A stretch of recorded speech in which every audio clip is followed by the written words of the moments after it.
Hello friends, welcome to science magnet. दोस्तों कैसे हैं आप लोग? सभी अच्छे हैं, शानदार हैं, जानदार हैं। दोस्तों स्टार्ट करने जा रहे हैं केमिकल रिएक्शन का पार्ट नंबर 3 और आज ये अपना कंप्लीट भी हो जाएगा और फिर हम लोग इसके प्रीवियस ईयर क्वेश्चन करेंगे। समझ में आ गई बात को? और दोस्तों जब ये आपका चैप्टर आपका कंप्लीट हो जाएगा आपको एक टेस्ट मिल जाएगा जिससे आप लोग अपनी तैयारी चेक कर सकते हो भैया कितनी चीजें आपको याद है, कितनी चीजें आप लोग भूल गए। स्टार्ट करें, चलिए। दोस्तों कल मैंने आप लोगों को क्या क्या पढ़ाया था कि रिएक्शन अलग अलग टाइप की है। एक तो जैसे कॉम्बिनेशन रिएक्शन, संयोजन अभिक्रिया देखी थी, एक हमने डीकंपोजिशन अपघटन अभिक्रिया देखी थी, एक डिस्प्लेसमेंट देखी थी यानी आपकी विस्थापन अभिक्रिया।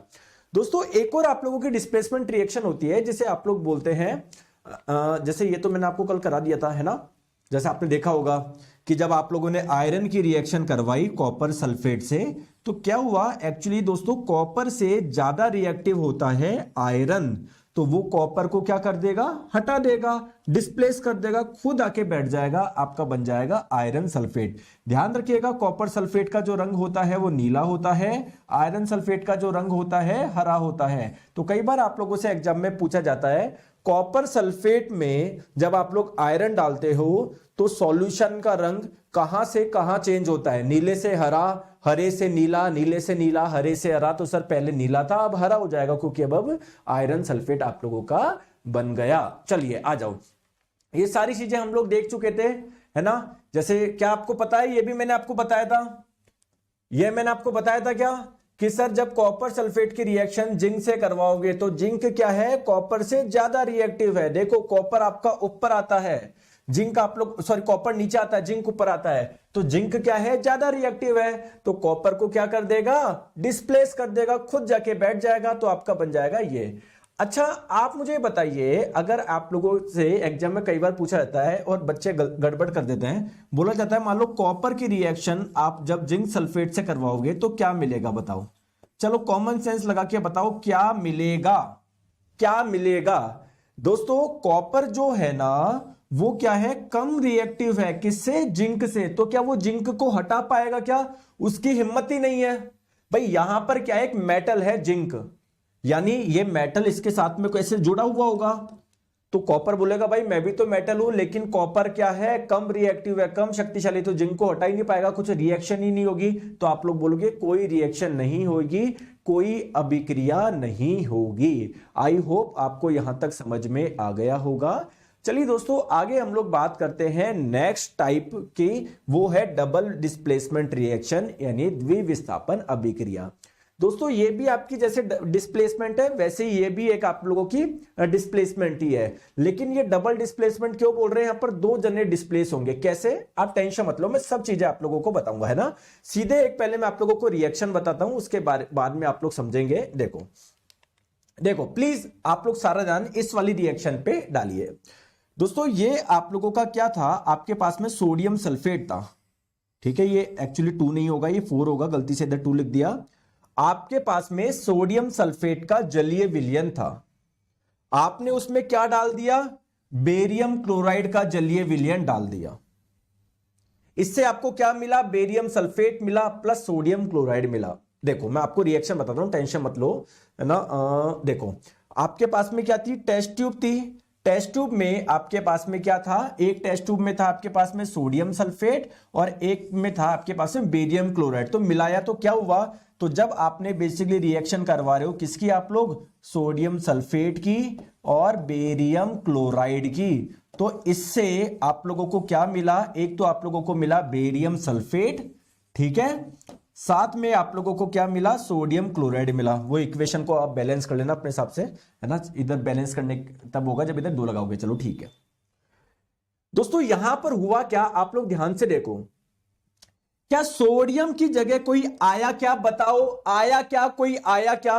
बिल्कुल सर, SO4 के साथ में जहां पर पहले सोडियम था अब SO4 के साथ में बेरियम है, यानी एक तो सोडियम की जगह चेंज हुई, सोडियम डिस्प्लेस हो गया। किससे, किसने डिस्प्लेस कर दिया, किसने विस्थापित कर दिया, सर सोडियम को बेरियम ने डिस्प्लेस कर दिया। कितने जनों की जगह चेंज हुई, एक जने की, भाई सोडियम डिस्प्लेस हुआ है। यहां पर देखो क्लोरीन के पास में बेरियम था, बेरियम के पास में आ गया सोडियम, यानी यहां पर दो जने डिस्प्लेस हुए हैं, उनको अपनी जगह से हटा दिया गया। तो ये आपकी एक डबल डिस्प्लेसमेंट रिएक्शन है, एक द्विविस्थापन अभिक्रिया है। एक बोल रहा है सर नीले तोते के बारे में बता दो। राजी, नीले तोते के बारे में हम लोग पढ़ेंगे एसिड बेस एंड सॉल्ट में, है ना। जिस दिन आपकी केमिस्ट्री पूरी हो जाएगी ना, तब आप लोग बोलना नीला तोता, हरा तोता सब पढ़ेंगे, टेंशन मत लो, है ना, आप निश्चिंत रहो, ठीक है। तो दोस्तों ये जो रिएक्शन है ना, एक्चुअली में इस रिएक्शन में एक तो क्या मिला है आपको, सोडियम क्लोराइड। देखो आपने क्या मिला है, बेसिकली दोनों आपने लिक्विड फॉर्म में मिले, दोनों का जलीय विलयन था, ठीक है। जलीय विलयन का मतलब क्या है, जैसे ये जो आपका सोडियम सल्फेट था ना, ये जल में घुला हुआ था। सिमिलरली जो आपका बेरियम क्लोराइड था, ये भी जल में घुला हुआ था। जब दोनों को आपने मिलाया ना, तो आप लोगों को क्या मिला, एक तो यहां पर आपको क्या मिला, सोडियम क्लोराइड का जलीय विलयन मिला। साथ में दोस्तों कोई ऐसी चीज भी बनी जो सोडियम क्लोराइड जो बना ना, वो उसमें घुलनशील नहीं था, ठीक है। तो बेरियम क्लोराइड बनाता, ये बेरियम सल्फेट बनाता जो कि घुलनशील नहीं है, घुलनशील नहीं है, एक ठोस बनाता ये जो कि घुलनशील नहीं है। तो दोस्तों अगर किसी प्रोडक्ट में कोई ऐसा उत्पाद बनता है जो घुलनशील नहीं होता, उसे आप लोग बोलते हैं प्रेसिपिटेट यानी अवक्षेप। तो यहां पर क्या कोई प्रेसिपिटेट बन रहा है क्या, बिल्कुल। तो ऐसी रिएक्शन जिसमें प्रेसिपिटेट बनता है उसको आप लोग प्रेसिपिटेशन रिएक्शन भी बोलते हो, अवक्षेपण अभिक्रिया भी बोलते हो। तो अगर मैं आप लोगों से पूछूं क्या ये प्रेसिपिटेशन रिएक्शन है क्या, आप लोग बोलेंगे यस बिल्कुल ये प्रेसिपिटेशन रिएक्शन है। एक्चुअली में दोस्तों डबल डिस्प्लेसमेंट जो रिएक्शन होती है ना, इसमें आप लोगों का प्रेसिपिटेट बनता ही बनता है, अवक्षेप बनता ही बनता है। प्रेसिपिटेट का मतलब क्या है, सर कोई ऐसा प्रोडक्ट बना है जो कि घुलनशील नहीं है, ठीक है। आगे बात समझ में, इस वाली को आप लोग रिएक्शन को छोड़ दो, ठीक है। वैसे मैं आपको बता देता हूं, जब आप लोगों ने सोडियम हाइड्रोक्साइड की रिएक्शन कॉपर सल्फेट से करवाई तो copper hydroxide plus sodium sulphate बना, यहां भी दो जगह डिस्प्लेसमेंट। लेकिन ये रिएक्शन अभी एनसीईआरटी में डबल डिस्प्लेसमेंट में केवल आपको ये दी और मैक्सिमम सारे क्वेश्चन आपके इसी से भी मैं करवाऊंगा, टेंशन मत लो। दोस्तों एक चीज आप लोग ध्यान रखिएगा, है ना, हो सकता है आपके थोड़ा सा ऊपर से चल जाए, लेकिन समझने की कोशिश करना। बताऊं मैं आपको, चलो ऊपर से क्यों जाएगी यार, समझने की कोशिश करते हैं। तो क्यों जाएगी ऊपर से, नहीं जाएगी ना, आ जाओ। दोस्तों मैग्नीशियम का परमाणु क्रमांक है 12, आप सभी को पता है। इसका इलेक्ट्रॉनिक विन्यास क्या होता है, बार बार बताने की जरूरत नहीं, क्या ये होता है, क्या सही बात है, क्या ये सही बात है, क्या बोलो, बोलते नहीं हो आप, बस ये सब शानदार बच्चे हो, बस बोलते नहीं हो। ऑक्सीजन का परमाणु क्रमांक 8 है, क्या इसका इलेक्ट्रॉनिक विन्यास ये होगा, क्या बताओ, हाँ या ना तो बोलो, यस और नो तो बोलो। दोस्तों क्लोरीन जो है, क्या इसका इलेक्ट्रॉनिक विन्यास ये होता है क्या, मुझे बताओ, ठीक है। क्या ये तीनों स्टेबल है क्या, नहीं सर कोई भी स्टेबल नहीं है, क्योंकि किसी के भी बाह्यतम कोश में 8 इलेक्ट्रॉन नहीं है सर। तो ना मैग्नीशियम है, ना ऑक्सीजन है, ना क्लोरीन, कोई भी स्टेबल नहीं है सर, ठीक है। सर फिजिक्स की क्लास कब स्टार्ट होगा, सुमन जी कल पढ़ा दूं, सुमन जी कल स्टार्ट कर दूं दोपहर 1 बजे।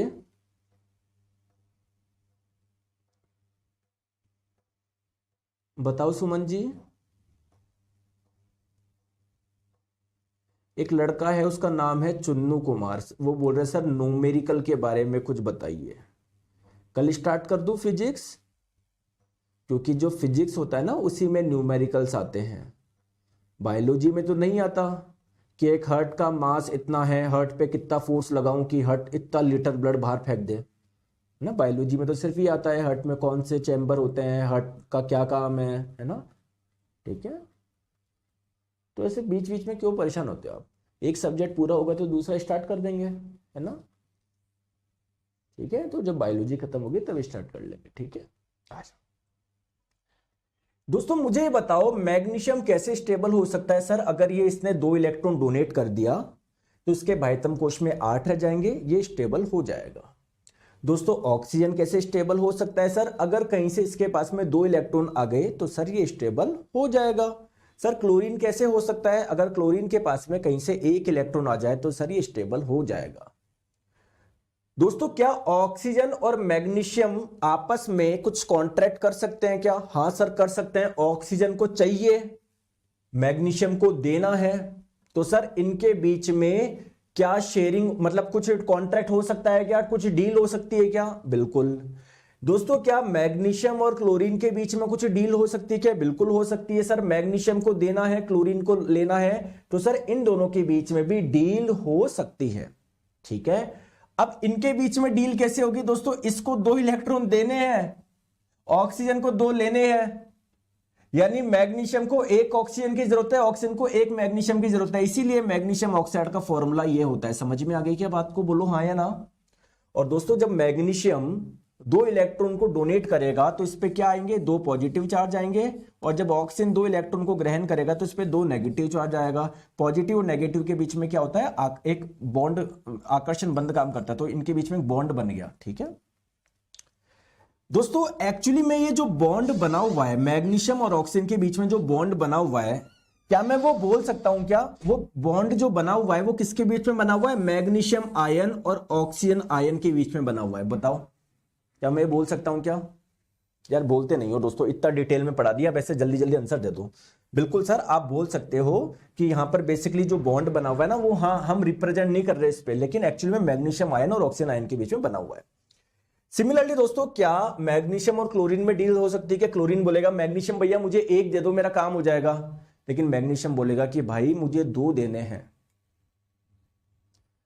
सर एल पे एग्जाम तक कोर्स हो जाएगा कि बिल्कुल हो जाएगा, 100% हो जाएगा। ठीक है, तो मैग्नीशियम बोलेगा कि भैया मुझे 2 देने हैं, तेरे को 1 ही चाहिए, मैं 1 का क्या करूंगा, तो क्लोरीन बोलेगा मैग्नीशियम भैया एक काम करूं क्या, मैं मेरा जैसा एक बंदा और पकड़ लाता हूं, उसको भी 1 चाहिए मेरे को भी 1 चाहिए, तो हम दोनों को मिला के 2 चाहिए, आपको 2 देना है, आपका भी काम खत्म, मेरा भी, हमारा भी काम खत्म। तो मैग्नीशियम को कितनों की जरूरत है, 2 क्लोरीन की जरूरत है।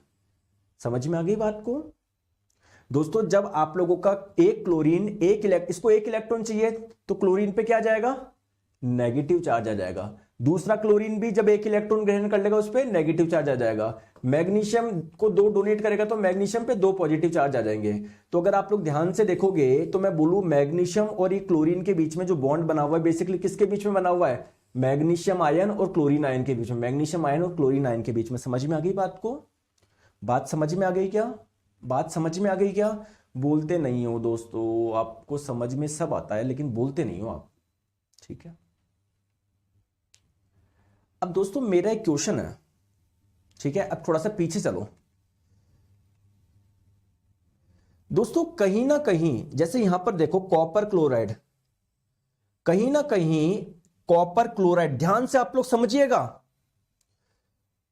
कॉपर आयन और क्लोरीन आयन के बीच में बॉन्ड बना होगा क्या, क्योंकि क्लोरीन है नॉन मेटल, नॉन मेटल को इलेक्ट्रॉन चाहिए होते हैं, कॉपर इलेक्ट्रॉन देता है क्योंकि मेटल है, मेटल इलेक्ट्रॉन डोनेट करता है, तो जरूर इसने डोनेट करा होगा जिससे पॉजिटिव चार्ज आया होगा, इसने ग्रहण करा होगा नेगेटिव चार्ज आया होगा, पॉजिटिव नेगेटिव। क्या यहां पर 2 आयंस के बीच में बॉन्ड है क्या, है क्या दोस्तों। लेड क्या है सर, ये भी एक मेटल है, तो ये बोलेगा कॉपर को कि भाई तू इलेक्ट्रॉन दे सकता है तो मैं भी तो दे सकता हूं। तो लेड की रिएक्टिविटी अच्छी है, बहुत अच्छे से इलेक्ट्रॉन दे सकता है, ठीक है, तो ये कॉपर को हटा देगा, खुद यहां पर आके बैठ जाएगा। यानी कुल मिला के यहां पर क्या हो गया, आयन का एक्सचेंज हो गया। पहले यहां पर कॉपर आयन था, अब क्या हो गया, लेड आयन हो गया। इतनी सी बात समझ में आ गई क्या, बस इतनी सी बात। तो बस मैं आपको यह बोलना चाह रहा हूं, यहां पर आप लोगों को मैं बस ये बोलना चाह रहा हूं कि दोस्तों यहां पर भी आयन का एक्सचेंज होता है। जैसे अभी मैंने जो क्वेश्चन बताया था वहां पर कॉपर आयन की जगह लेड आयन आ गया, लेड ने बोला मैं दूंगा इलेक्ट्रॉन डोनेट, मैं बनूंगा आयन, ठीक है। तो सिमिलरली दोस्तों यहां पर भी आयन का एक्सचेंज होता है, ठीक है। तो अगर आप लोगों से कई बार पूछा जाए आयन के एक्सचेंज से जो रिएक्शन होती है वो कौन सी होती है, आप लोग बोलोगे डिस्प्लेसमेंट रिएक्शन, अपघटन अभिक्रिया। जैसे यहां पर जो आप लोगों का ये बना है ना बेरियम सल्फेट प्रोडक्ट में, ये कौन से 2 आयन से मिलकर बना हुआ है, कौन से 2 आयन से मिलकर बना हुआ है, ध्यान रखिएगा इन 2 आयन से मिलकर बना हुआ है। बस ये ध्यान रख लेना है ना, मैंने आपको बताया था ना, बस ये ध्यान रख लेना आप लोग, ठीक है। चले आगे आ जाओ। नेक्स्ट हम लोग बात करते हैं, नेक्स्ट रिएक्शन का टाइप समझते हैं ऑक्सीडेशन एंड रिडक्शन, यानी ऑक्सीकरण एवं अपचयन। दोस्तों कौन सी रिएक्शन होती है ऑक्सीकरण, बहुत आसान भाषा में समझाऊं, अगर ऐसी रिएक्शन जिसमें रिएक्टेंट अभिकारक में अगर कोई ऑक्सीजन जुड़ता है तो आप लोग बोलोगे ये एक ऑक्सीकरण अभिक्रिया है। और ऐसी कोई रिएक्शन जिसमें अभिकारक से ऑक्सीजन हट जाता है तो आप लोग बोलोगे उसका रिडक्शन हुआ है, अपचयन हुआ है। आइए दोस्तों एक एग्जांपल से समझते हैं, टेंशन मत लो। आप लोग बोलोगे कि सर केवल यही एक परिभाषा है क्या, नहीं सर और भी परिभाषा है। आप लोग सिर्फ ये नहीं बोल सकते ऑक्सीजन जुड़ रहा है तो ऑक्सीडेशन हुआ है, कुछ और भी चीजें हैं। जैसे सर बताई दो ना, क्यों कंफ्यूज कर रहे हो दोस्तों। अगर किसी में ऑक्सीजन जुड़ता है तो आप लोग बोलोगे उसका ऑक्सीकरण हुआ है, अगर किसी से ऑक्सीजन हटता है तो आप लोग बोलोगे उसका रिडक्शन हुआ है, अपचयन हुआ है। दोस्तों अगर किसी में हाइड्रोजन जुड़ रहा है तो आप लोग बोलोगे उसका ऑक्सीकरण हुआ है, अगर किसी से हाइड्रोजन हट रहा है तो आप लोग बोलोगे, सॉरी मैंने उल्टा लिख दिया, रियली सॉरी दोस्तों। अगर किसी से हाइड्रोजन हट रहा है तब भी आप लोग बोलोगे उसका ऑक्सीडेशन हुआ है, अगर किसी में हाइड्रोजन जुड़ता है तो उसका आप लोग बोलोगे रिडक्शन हुआ है। अगर कोई इलेक्ट्रॉन को डोनेट करता है, त्यागता है, तो आप लोग बोलोगे उसका ऑक्सीकरण हो गया। अगर कोई इलेक्ट्रॉन को ग्रहण करता है तो आप लोग बोलोगे उसका रिडक्शन हुआ है, अपचयन हुआ है। सर एग्जांपल से समझाइए ना, अभी मैं समझाता हूं, टेंशन मत लो। देखो ये सब आप लोग छोड़ दो, जो मैंने वो बात बताई ना वही सारी लिखी हुई है, अभी बताता हूं, टेंशन मत लो, आ जाओ। और दोस्तों ऐसी रिएक्शन जहां पर ऑक्सीडेशन भी हो रहा है, रिडक्शन भी हो रहा है, उसको आप लोग रेडॉक्स रिएक्शन बोलोगे, ठीक है क्या। जहां पर साइमल्टेनियसली ऑक्सीडेशन भी हो रहा है, रिडक्शन भी हो रहा है, उसे आप लोग बोलोगे रेडॉक्स रिएक्शन। सर एग्जाम्पल के तहत समझाओ ना, अभी आइए बहुत सारे एग्जाम्पल समझेंगे, समझ में आ गया, चलो बताओ, आ जाओ।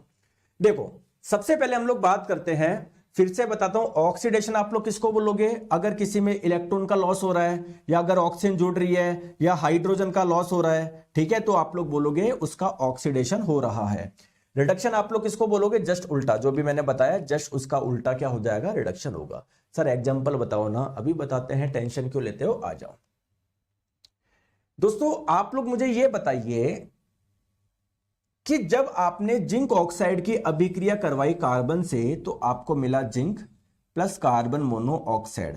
आप मुझे बताइए ये कौन सी अभिक्रिया है, ऑक्सीकरण है या अपचयन है, कॉमन सेंस लगा के बताइए। देखो आप लोग क्या बोलोगे, सर जिंक ऑक्साइड से ऑक्सीजन हट गया तभी तो आपका जिंक बना है, तो जिससे ऑक्सीजन हटता है तो आप लोग बोलते हैं उसका ऑक्सीडेशन हुआ है। तो यहां पर दोस्तों ऑक्सीडेशन रिडक्शन हो रहा है, अपचयन हो रहा है, बहुत बढ़िया। दोस्तों क्या कार्बन में ऑक्सीजन जुड़ा है क्या, बिल्कुल जुड़ा है, तभी तो ये कार्बन मोनोऑक्साइड बना है। तो जिसमें ऑक्सीजन जुड़ता है आप लोग बोलोगे उसका ऑक्सीडेशन हुआ है, ऑक्सीकरण हुआ है। तो यहां पर कार्बन का तो हो रहा है ऑक्सीकरण और जिंक ऑक्साइड का हो रहा है रिडक्शन, तो आप लोग बोलोगे सर इसको तो मैं रिडॉक्स रिएक्शन बोलूंगा क्योंकि यहां पर ऑक्सीडेशन भी हो रहा है और रिडक्शन भी हो रहा है। बहुत बढ़िया, चलो आ जाओ और एक एग्जांपल समझते हैं। आप लोग ध्यान से देखिए, यहां पर आपने अभिक्रिया करवाई कॉपर ऑक्साइड की हाइड्रोजन गैस से, तो आपको क्या मिला प्रोडक्ट में, कॉपर प्लस H2O मिला, वाटर मिला। चलिए मुझे बताइए क्या हो रहा है दोस्तों, क्या कॉपर ऑक्साइड से ऑक्सीजन हटा है क्या, तभी तो कॉपर बना है। तो जब किसी से ऑक्सीजन हटता है तो आप लोग बोलोगे उसका रिडक्शन हुआ है, अपचयन हुआ है। तो दोस्तों यहां पर रिडक्शन हो गया, अपचयन हो गया, किसका, कॉपर ऑक्साइड का, ठीक है। दोस्तों हाइड्रोजन में ऑक्सीजन जुड़ा है तभी तो H2O बना है, तो हाइड्रोजन में ऑक्सीजन जुड़ा है, जब भी किसी में ऑक्सीजन जुड़ता है तो आप लोग बोलोगे उसका ऑक्सीडेशन हुआ है, उसका ऑक्सीकरण हुआ है, ठीक है। तो इसका ऑक्सीकरण हुआ है। तो सर ये एक ऐसी अभिक्रिया है जहां पर ऑक्सीकरण भी हो रहा है, अपचयन भी हो रहा है, तो हम लोग इस अभिक्रिया को क्या बोलोगे, रिडॉक्स रिएक्शन बोलोगे। इतनी सी बात समझ में आ गई क्या।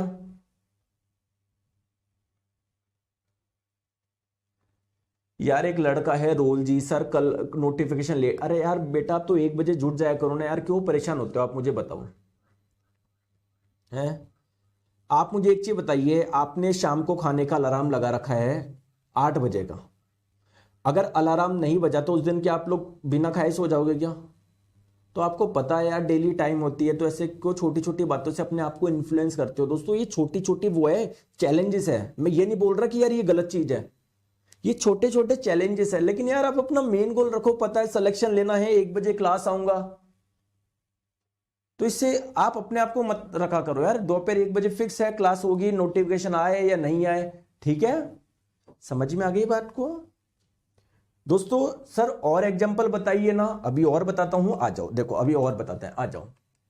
जैसे देखो जब कॉपर को आप लोग गर्म करोगे ऑक्सीजन की प्रेजेंस में तो आपका बनता है कॉपर ऑक्साइड। चलिए मुझे बताइए किस प्रकार की रिएक्शन है, बताइए किस प्रकार की रिएक्शन है। तो आप लोग बोलोगे सर यहां पर कॉपर में ऑक्सीजन जुड़ गया तभी तो आपका कॉपर ऑक्साइड बना।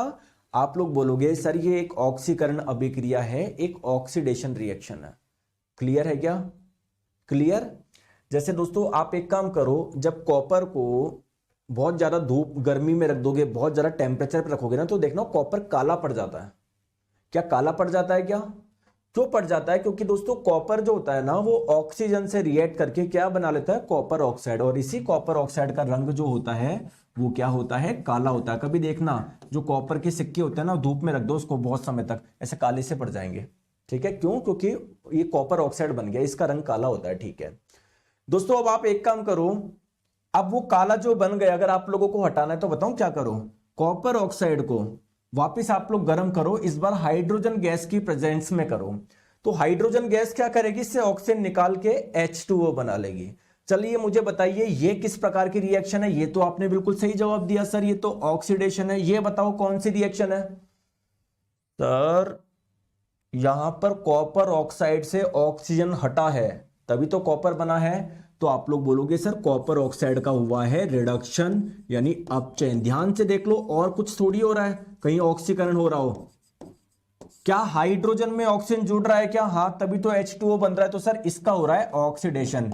यानी ये किस प्रकार की रिएक्शन है? दोनों हो रही है सर, ये रेडॉक्स रिएक्शन है। ठीक है, चलिए दोस्तों मुझे और बताएं। बहुत प्यारा, अभी सारा ध्यान केवल इस वाली रिएक्शन पे रखो। यहां पर क्या हो रहा है? अच्छा ये तो मैंने करवा दिया आपको ना। चलो सारा ध्यान आप लोग इस वाली रिएक्शन पे रखो। आप मुझे बताओ यहां पर ऑक्सीडेशन हो रहा है या रिडक्शन हो रहा है? आंसर आप लोग बताए, देख के बताओ, कॉमन सेंस लगा के, गड़बड़ मत करो, कोई बात नहीं, ध्यान से देखो। बताओ सर मैग्नीज ऑक्साइड से मैग्नीज क्लोराइड बन रहा है, यानी सर इससे ऑक्सीजन हट रहा है। आप लोग देख रहे होगे ना, इससे ऑक्सीजन हटा है। तो दोस्तों जब किसी से ऑक्सीजन हटता है तो आप लोग बोलोगे कि सर उसका रिडक्शन हुआ है, अपचयन हुआ है। तो दोस्तों इसका रिडक्शन हो गया, अपचयन हो गया। इसके अलावा साथ में क्या जुड़ रहा है मुझे नहीं पता, ऑक्सीजन हाइड्रोजन से देखूंगा मैं, ऑक्सीडेशन हुआ है, रिडक्शन हुआ है। दोस्तों HCl से हाइड्रोजन हटा है तभी तो आपका क्लोरीन बना है। इससे हाइड्रोजन हट गया ना, केवल क्लोरीन क्लोरीन रह गया।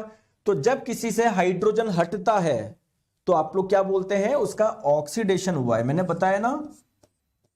ठीक है, तो यहां पर भी रिडक्शन भी हो रहा है, ऑक्सीडेशन भी हो रहा है। तो इस रिएक्शन को आप लोग बोलोगे रेडॉक्स रिएक्शन।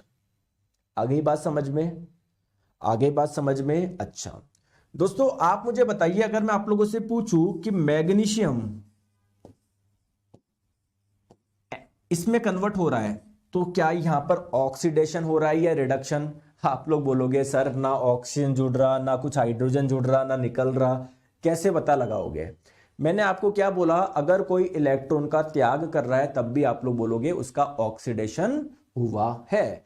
तो आपको पता है पॉजिटिव चार्ज कब आता है? जब कोई इलेक्ट्रॉन डोनेट करता है। तो जरूर सर इसने 2 इलेक्ट्रॉन डोनेट करें तभी तो इस पे 2 पॉजिटिव चार्ज आया है। तो जब भी कोई 2 इलेक्ट्रॉन को डोनेट करता है उस पे 2 पॉजिटिव चार्ज आता है, और इसने डोनेट करा है तभी तो पॉजिटिव चार्ज बना है। और इलेक्ट्रॉन को डोनेट अगर किसी से इलेक्ट्रॉन निकल रहे हैं, अगर किसी से लॉस ऑफ इलेक्ट्रॉन्स हो रहा है तो आप लोग क्या बोलोगे? सर उसका ऑक्सीडेशन हुआ है।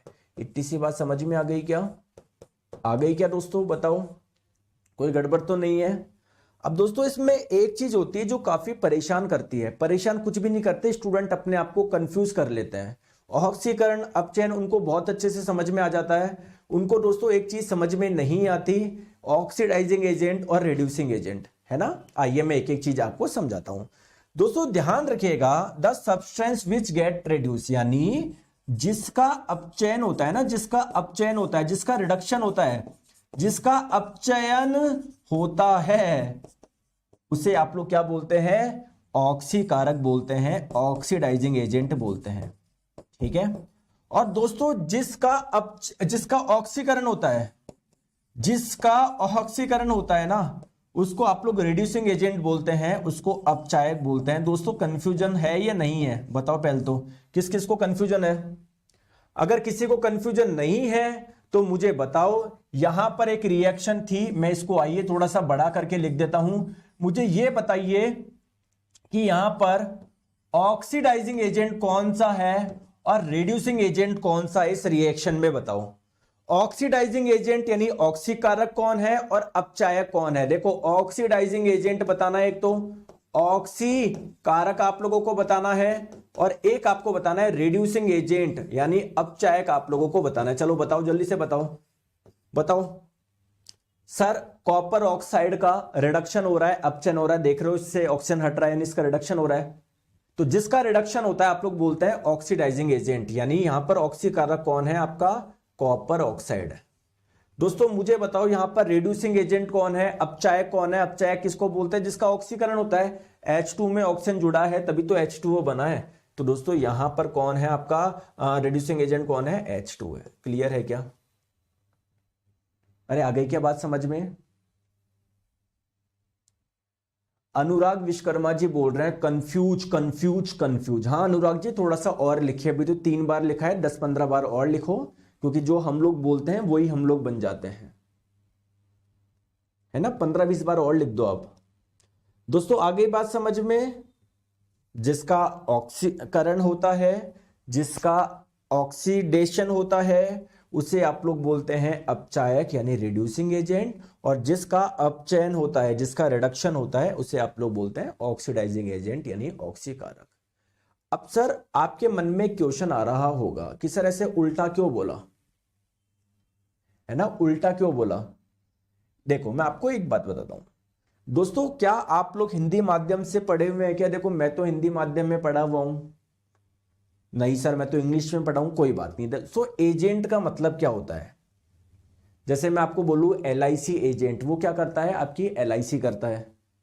कारक किसको बोलते हैं, करने वाला, करने वाला यानी ऑक्सीडाइजिंग एजेंट, ऑक्सीकारक हम लोग उसको बोलेंगे जो ऑक्सीकरण करता हो।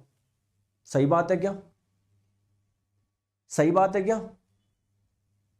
और दोस्तों अगर आप लोग चाहते हो किसी का ऑक्सीकरण कराना, तो उसको क्या देना पड़ेगा बेचारे को, उसमें ऑक्सीजन जोड़ना पड़ेगा ना, तभी तो उसका ऑक्सीकरण होगा। अरे मान लो मैंने घर के बाहर दुकान लगा दी कि मैं ऑक्सीकारक हूं, मैं ऑक्सीडाइजिंग एजेंट हूं, यानी मेरा काम क्या है, ऑक्सीकरण कराना। अब कोई आदमी आया कि भैया इसका ऑक्सीकरण कर दो, तो मुझे क्या करना पड़ेगा, उसमें ऑक्सीजन जोड़ना पड़ेगा ना। तो अगर मैं उसमें ऑक्सीजन जोड़ दूं उसका ऑक्सीकरण हो जाएगा, लेकिन मुझे तो ऑक्सीजन निकालना पड़ेगा ना।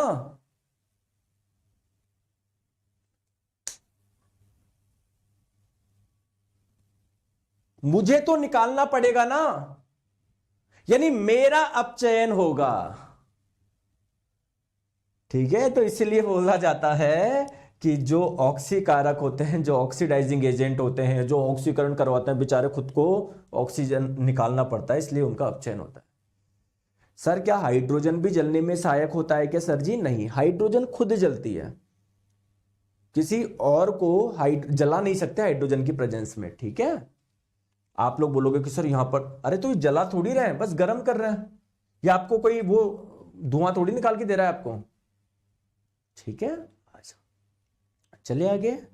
तो ये दोनों ही रिएक्शन कैसी है, रिडॉक्स रिएक्शन है, क्योंकि यहां पर ऑक्सीकरण भी हो रहा है, अपचयन भी हो रहा है। आगे चले दोस्तों, अब आप मुझे बताओ कि अपने डेली लाइफ में कहीं पर देखते हो क्या ऑक्सीडेशन आप? दोस्तों हमारी डेली लाइफ में बहुत जगह होती रहती है ऑक्सीडेशन रिएक्शन। सर समझाओ, आ जाओ मैं आपको समझाता हूं। क्या आपने कभी देखा है क्या, लोहे को जब आप लोग खुले में रख देते हो, या लोहे की कोई भी बनी चीज को बहुत समय तक रख देते हो, तो उस पर जंग लग जाती है ना, जंग लग जाती है। हम बोलते हैं कोरोजन, इसके लिए वर्ड यूज करते हैं, कोरोजन हो गया इसका। तो बताओ बताओ। तो एक्चुअली में बताऊं यहां पर क्या हुआ है, यहां पर भी ऑक्सीडेशन हुआ है। कैसे? सर जो आयरन था ना, आयरन लोहा जो था, उसने क्या करा, इस एटमॉस्फेयर में जो ऑक्सीजन थी वो, और इस एटमॉस्फेयर में जो वाटर वेपर थी उसको अपने से जोड़ लेता है। तो जो नई चीज बनी ना, वो बेसिकली क्या है, जंग है। ठीक है, आ जाओ नेक्स्ट। जैसे यहां पर आप लोग देख लो, ये आयरन जो होता है ना, वो क्या करता है, एटमॉस्फेयर में जो ऑक्सीजन प्रेजेंट है, एटमॉस्फेयर में जो वाटर वेपर उसमें जोड़ के ये बना लेता है। तो बेसिकली ये क्या है, रस्ट है, जंग है। तो बस आपको ये ध्यान रखना है, अगर आप लोगों से पूछा जाए लोहे में जंग लगना किस प्रकार की अभिक्रिया है, आप लोग बोलोगे ऑक्सीडेशन यानी ऑक्सीकरण। चलो बहुत बढ़िया, आ जाओ। सर और बताओ, सर मुझे ये भी बता दो जंग से बचने के लिए हम लोग क्या करें। देखो बहुत सारे मेथड है। एक तो दोस्तों आप लोग क्या कर सकते हो, उन पे लोहे पे कुछ पेंट लगा सकते हो। सर लोहे पे पेंट लगाने से क्या होगा, अब ऑक्सीजन के कांटेक्ट में वो पेंट आ रहा है, आपका लोहा नहीं आ रहा, तो एक तो आप लोग पेंट करके ये काम कर सकते हो। सर एक गैल्वेनाइजेशन प्रोसेस भी होता है। सर गैल्वेनाइजेशन प्रोसेस क्या होता है आप मुझे बताओगे क्या? बिल्कुल, जैसे जो लोहा है ना, लोहा उसके ऊपर क्या कर दो, जैसे एक आप लोग क्या लो, कंटेनर लो, उसमें क्या लो, जिंक लो, जिंक को पिघाल लो, बिल्कुल लिक्विड स्टेट में ले आओ जिंक को। अब लोहे को क्या करो, उसमें डुबकी लगवा दो, तो जब लोहा बाहर निकलेगा उसके ऊपर क्या छट जाएगा, जिंक छट जाएगा ना। तो दोस्तों ऑक्सीजन जो होता है ना, लोहे से अभिक्रिया कर लेता है, जिंक से नहीं करता, ये बहुत स्लो करता है, ठीक है। तो इस प्रोसेस को आप लोग बोलते हैं गैल्वेनाइजेशन। गैल्वेनाइजेशन में क्या होता है, जिंक की आपने कोटिंग कर दी ऊपर। दोस्तों एक मेथड और होता है इलेक्ट्रोप्लेटिंग, ठीक है। जब कोई जंग लग जाती है ना, तब ये मेथड किया जाता है उसको हटाने के लिए, प्योर बनाने के लिए, वापस आयरन बनाने के लिए, ठीक है। आ जाओ। नरेंद्र मीना जी बोल रही है सर हमारा भी सुन लो, बताओ नरेंद्र जी, बताओ नरेंद्र जी, है ना। एक तो वो नरेंद्र है और एक आप नरेंद्र हो, आप ही की तो सुन रहे हैं हम, बताओ तो सही। बस एक कमेंट अरे नरेंद्र जी जल्दी बात बताओ, हमारी भी सुन लो, हमारी भी सुन लो, हमारी सुन लो, बेवकूफी जैसा कर रहे हो, बात बताओ जल्दी से, आ जाओ। नेक्स्ट है सर, और बताओ और कहां पर ऑक्सीडेशन होता है। दोस्तों क्या कभी आपने देखा है क्या, जैसे मान लीजिए आप मार्केट से कोई चिप्स लेकर आए, या कुछ भी आप मान लो, अरे दूध मान लो, दही मान लो, या खाना जो आप लोग कर रहे हो भोजन, अगर आप लोग उसको बहुत समय तक ऐसे रख दोगे तो उसमें बदबू आने लग जाएगी क्या। आप एक काम करना, इसका सबसे बढ़िया एग्जांपल बता रहा हूं, मार्केट से कोई चिप्स लेके आना, लेज वगैरह ही है। क्यों सर चिप्स ही क्यों, क्योंकि दोस्तों चिप्स जो होती है वो तेल में तली हुई होती है। दोस्तों क्या तेल में फैट होता है क्या, बिल्कुल होता है। तो दोस्तों जब आप लोग उसको बहुत समय तक खुले में रखोगे ना, तो जो फैट होता है ना, फैट उसमें क्या होता है, ऑक्सीजन जुड़ जाता है। तो फैट का जब ऑक्सीडेशन हो जाता है ना, तो उसमें काफी बदबू आती है। क्लियर है क्या, उसमें काफी बदबू आती है। और दोस्तों इसी को आप लोग बोलते हैं रेंसिडिटी भी बोलते हैं, ठीक है। हम लोग बोलते हैं ना कि इस फूड में रेंसिडिटी हो गई। रेंसिडिटी का मतलब क्या है, उस फूड में जो फैट था ना, फैट वसा, उसका ऑक्सीडेशन हो गया। और जब फैट का ऑक्सीडेशन हो जाता है ना, उसका टेस्ट बिगड़ जाता है, बहुत गंदी स्मेल भी आप लोगों को देता है वो। समझ में आ गई। तो आप लोग देख सर कॉपर को किस किस सीमेकल से साफ करते हैं, किस किस केमिकल से साफ करते हैं कॉपर को। तो यहां पर कौन सा क्वेश्चन आ गया हरिंद्र जी मुझे बताओ। नरेंद्र जी कहां से आप क्वेश्चन रिलेट कर रहे हो, मैं पढ़ा क्या रहा हूं, कॉपर को किस केमिकल से साफ करूं, आपका क्वेश्चन ये आ रहा है।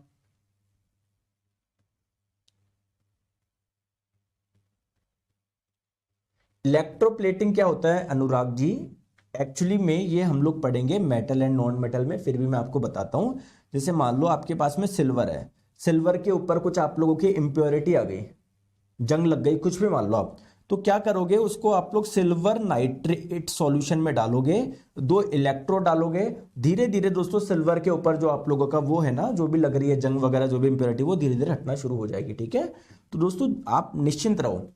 मैं आपको क्या बोल रहा हूं, एक चीज मुझे बताओ, केमिकल रिएक्शन के जब आप लोग क्वेश्चन देखोगे ना, कोई बुक में क्या कर रखे हैं, बहुत सारे क्वेश्चन देखोगे, लेकिन आपसे बनेंगे नहीं। अब आप सोचोगे यार सर ने बेवकूफ बना दिया क्या, ये पता नहीं क्या है। दोस्तों केमिकल रिएक्शन यहां पर हम लोग बहुत कम पढ़ रहे हैं। फिर सर हम कहां पर पढ़ेंगे, देखो जब आपका चैप्टर आएगा ना मेटल एंड नॉन मेटल, तो वहां पर आप लोग पढ़ोगे मेटल की इसकी अभिक्रिया कराने से क्या होता है, मेटल की इससे अभिक्रिया कराने पर क्या होता है, नॉन मेटल की इससे अभिक्रिया कराने पर क्या होता है, मेटल को कौन से केमिकल से साफ करे, सब उधर आएगा, ठीक है।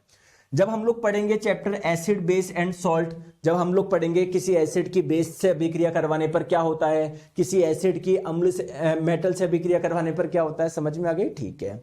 जब आप लोग पढ़ोगे ऑर्गेनिक केमिस्ट्री, तब आप लोग पढ़ोगे जब एल्कोहल की अभिक्रिया इससे करवाएंगे तो क्या होगा, ईथर की अभिक्रिया करवाओगे तो क्या होगा, क्योंकि अभी आपको पता ही नहीं है एल्कोहल क्या होता है, ईथर क्या होता है, आपको पता ही नहीं है एसिड क्या होता है, बेस क्या होता है, तो कैसे रिएक्शन पढ़ लोगे, ठीक है। आ जाओ। सर चिप्स के पैकेट में कौन सी गैस होती है जो चिप्स को सड़ने से बचाती है। हरिओम जी ऑक्सीजन मत डालो, क्योंकि ऑक्सीजन डालोगे तो ऑक्सीडेशन हो जाएगा, ऑक्सीजन के अलावा कुछ भी डाल लो, नाइट्रोजन डाल लो, ठीक है। आ जाओ आ जाओ। अब सर क्या करें, रेंसिडिटी से बचने के लिए उसमें एंटीऑक्सीडेंट डाल दो। एंटीऑक्सीडेंट आप लोग क्या इसको बोलोगे, जो ऑक्सीकरण होने से बचाए, क्योंकि अगर उसका ऑक्सीकरण नहीं होगा तो वो सड़ेंगे नहीं, उसकी स्मेल नहीं आएगी। दोस्तों दूसरी बात क्या है, keeping food in air tight container, मतलब एक ऐसे कंटेनर में डालो जो एयर टाइट हो। एयर टाइट का मतलब क्या है, उसमें एयर भी एंटर नहीं कर सके। तो अगर एयर एंटर नहीं करेगी तो एयर में जो ऑक्सीजन है वो भी एंटर नहीं करेगी, तो जब ऑक्सीजन जुड़ेगी नहीं उससे, उसका ऑक्सीडेशन कैसे होगा। क्लियर है, ठीक है। दोस्तों रेफ्रिजरेशन, अब रेफ्रिजरेशन क्या है, उस फूड को आप लोग रख दो रेफ्रिजरेटर।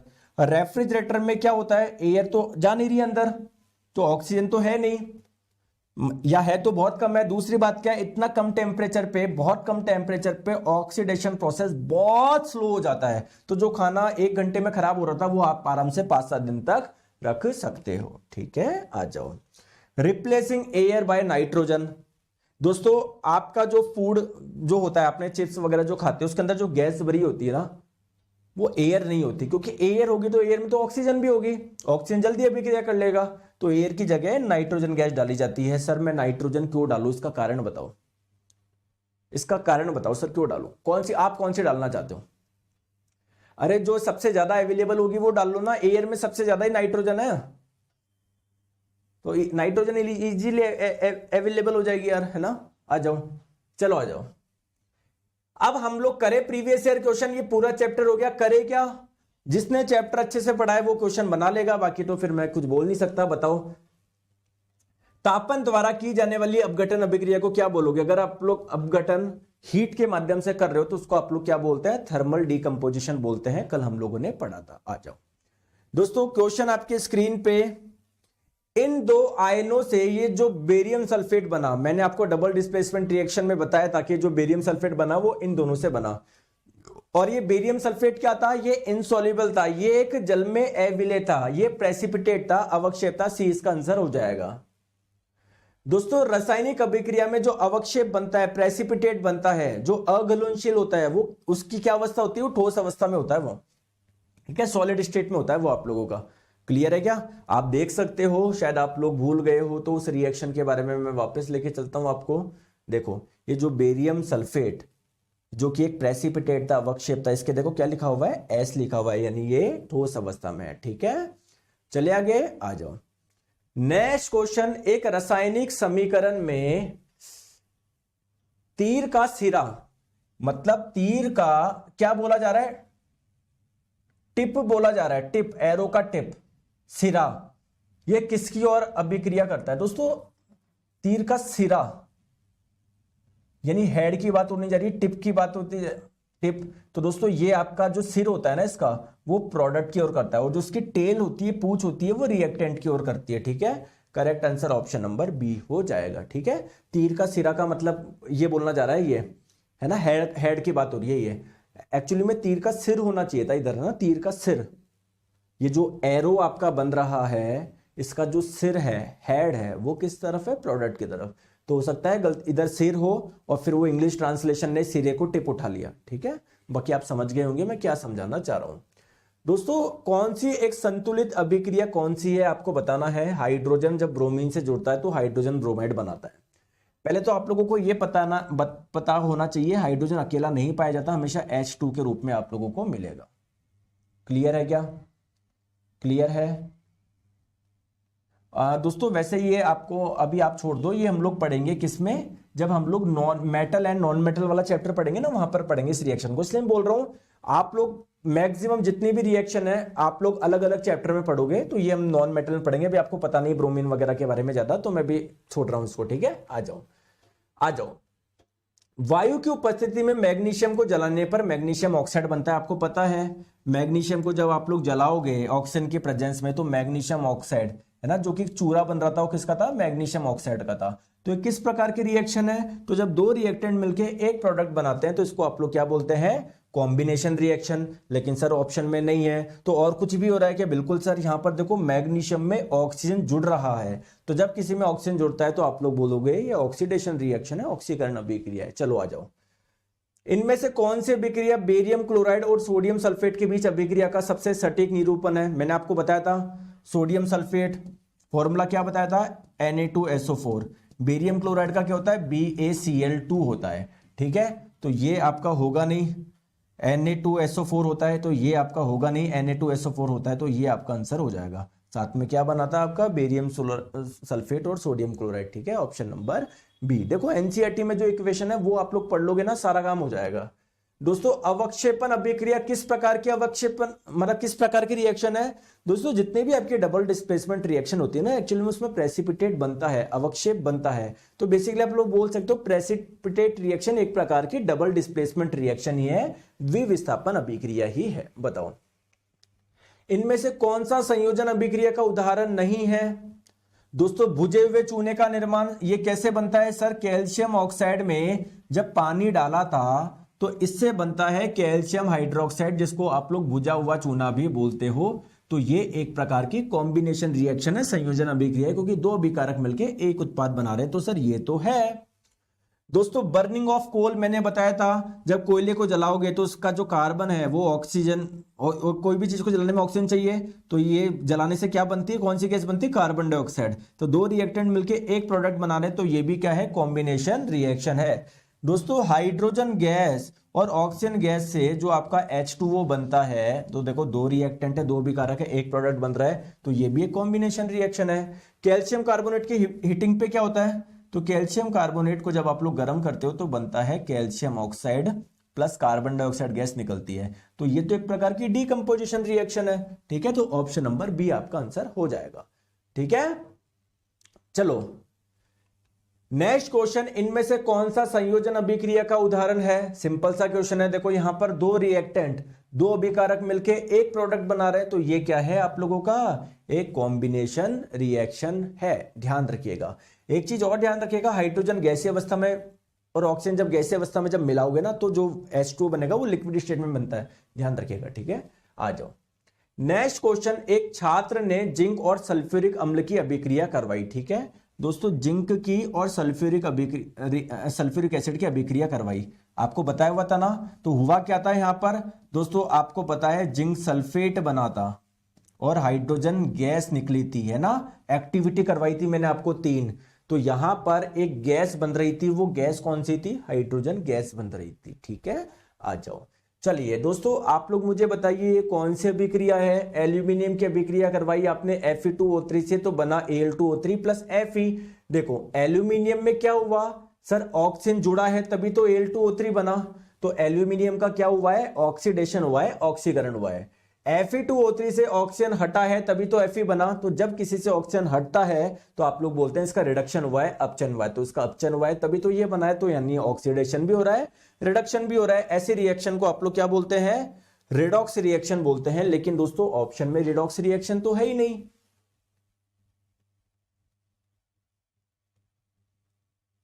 रिडॉक्स तो है ही नहीं। तो अब क्या करें, क्या यहां पर कुछ डिस्प्लेसमेंट हो रहा है क्या? बिल्कुल।